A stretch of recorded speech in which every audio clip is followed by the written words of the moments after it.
Assalamualaikum. PABP hari ini kita belajar tentang ibadah puasa di bulan Ramadan. Ramadan itu Bulan mulia, ku nanti-nanti, penuh bahagia, menanti karena cinta. bulan Ramadan merupakan gudang pahala bagi orang-orang yang beramal soleh. Banyak amal ibadah yang bisa dilakukan apabila dilaksanakan mendapatkan pahala yang berlipat ganda. Puasa dalam bahasa Arab disebut saum. Saum artinya menahan. Jadi, selama puasa kita itu menahan haus, menahan lapar, menahan hawa nafsu, dan lain sebagainya. Sedangkan dalam istilah fikih, puasa artinya berniat karena Allah untuk menahan diri dari makan, minum, dan hal-hal yang membatalkannya, dimulai dari terbit fajar hingga terbenam matahari, atau dari masuk waktu subuh hingga masuk waktu maghrib. Puasa di bulan Ramadan hukumnya wajib bagi setiap muslim yang berakal dan sudah baligh atau dewasa. Mungkin kamu bertanya-tanya nih, kenapa kamu yang belum dewasa mesti juga melaksanakan puasa? Ada yang tahu kenapa? Yaps, betul. Sebagai latihan agar nanti ketika sudah diwajibkan, kamu sudah terbiasa untuk melaksanakan puasa ini. Jadi tetap semangat kan melaksanakan puasa Ramadan meskipun belum diwajibkan? Insya Allah, meskipun belum diwajibkan, tetap akan bernilai pahala bagi yang melaksanakannya. Amin ya robbal alamin. Kewajiban untuk berpuasa ini bisa kamu lihat di Quran Surah Al-Baqarah ayat 185. Selanjutnya, ketentuan-ketentuan yang harus diperhatikan dalam melaksanakan puasa. Yang pertama itu syarat puasa. Syarat puasa yaitu sesuatu yang harus dipenuhi dalam diri seseorang sehingga dikenakan kewajiban untuk puasa Ramadan. Syaratnya yaitu pertama, muslim, kedua, berakal sehat, tiga, baligh atau dewasa, kemudian keempat, mampu berpuasa. Mampu berpuasa di sini artinya kondisinya sehat dan tidak dalam keadaan uzur seperti sakit, usia lanjut, berpergian atau safar dan sebagainya. Dan yang kelima itu suci. Bagi perempuan harus dalam keadaan kondisi suci dari haid dan nifas. Yang kedua yaitu rukun puasa, yang merupakan hal atau perkara yang harus dipenuhi ketika melakukan puasa. Jika tidak terpenuhi, maka puasanya bisa tidak sah atau bahkan batal. Yang pertama yaitu niat puasa, di mana niat ini dilakukan ketika malam hari sebelum tidur ataupun sebelum fajar. Yang kedua, menahan diri dari segala yang membatalkan puasa seperti makan, minum.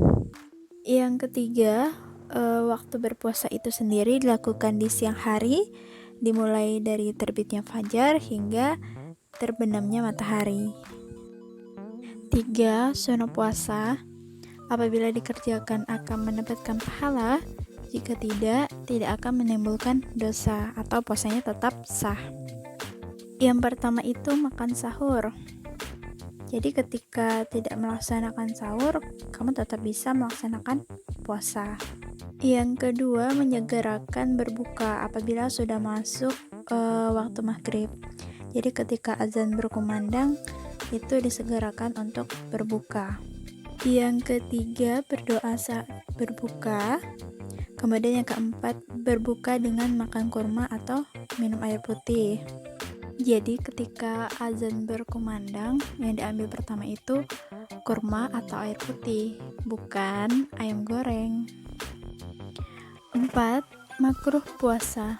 yaitu perbuatan yang apabila ditinggalkan pada saat berpuasa akan mendatang pahala, tapi jika dikerjakan tidak mendatangkan dosa, yaitu berlebihan ketika berkumur-kumur dan menghirup air ke dalam hidung saat berwudu di siang hari, kemudian berbekam, kemudian juga bisa jadi menunda berbuka ketika sudah mendengar adzan maghrib.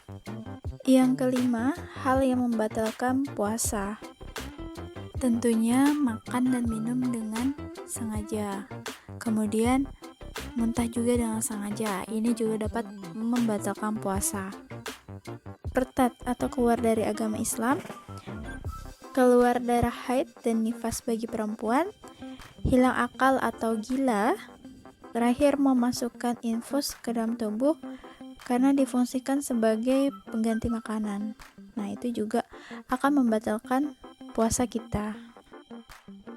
Nah, jika puasa menjadi kewajiban ketika Ramadan, di Ramadan juga ada ibadah sunnah yang bisa dilakukan ketika bulan Ramadan.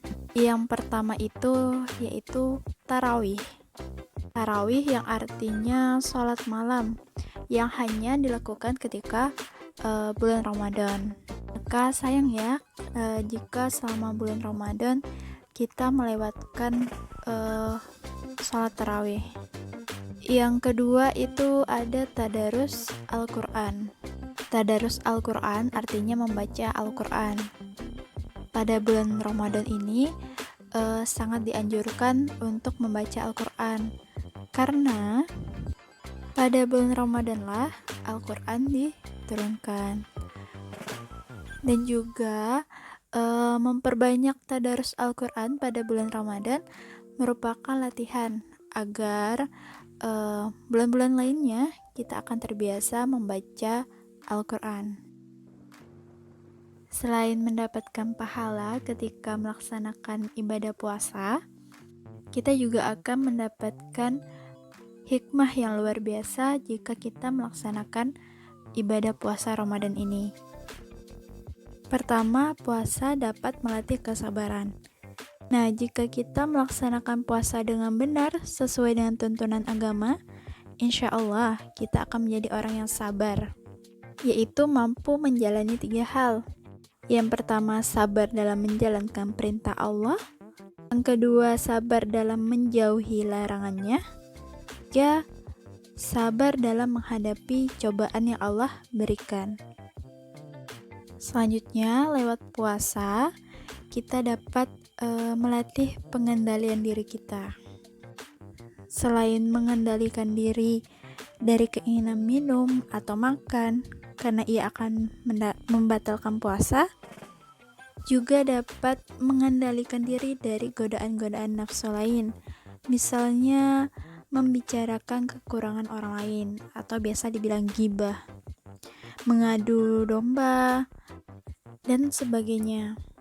Jika orang yang berpuasa itu menjadikan dirinya dapat mengendalikan emosinya. Kemudian membina akhlak terpuji, di mana ketika berpuasa yang merupakan tujuan sesungguhnya adalah membina diri menjadi orang yang berakhlak mulia dengan tidak berkata dusta, melakukan perbuatan dosa, dan sebagainya. Lewat puasa juga kita dapat menimbulkan rasa sosial, dapat merasakan apa yang dirasakan oleh orang-orang yang dalam kesehariannya itu susah untuk makan, minum karena keterbatasan ekonomi. Dan masih banyak lagi hikmah yang dapat kita rasakan ketika kita melaksanakan puasa ini. Alhamdulillah, tahun ini Allah izinkan kita untuk bertemu bulan Ramadan dan melaksanakan puasa Ramadan serta ibadah-ibadah sunnah lainnya. Selanjutnya, Ustazah ingin tahu nih, apa saja kebiasaan kamu ketika bulan Ramadan? kebiasaan secara umum yang dilakukan dari hari pertama puasa hingga hari terakhir puasa. Silahkan tulis di kolom komentar. Jangan lupa sertakan namanya ya. Baiklah, mungkin cukup sampai di sini. Ustazah akhiri. Wassalamualaikum warahmatullahi wabarakatuh.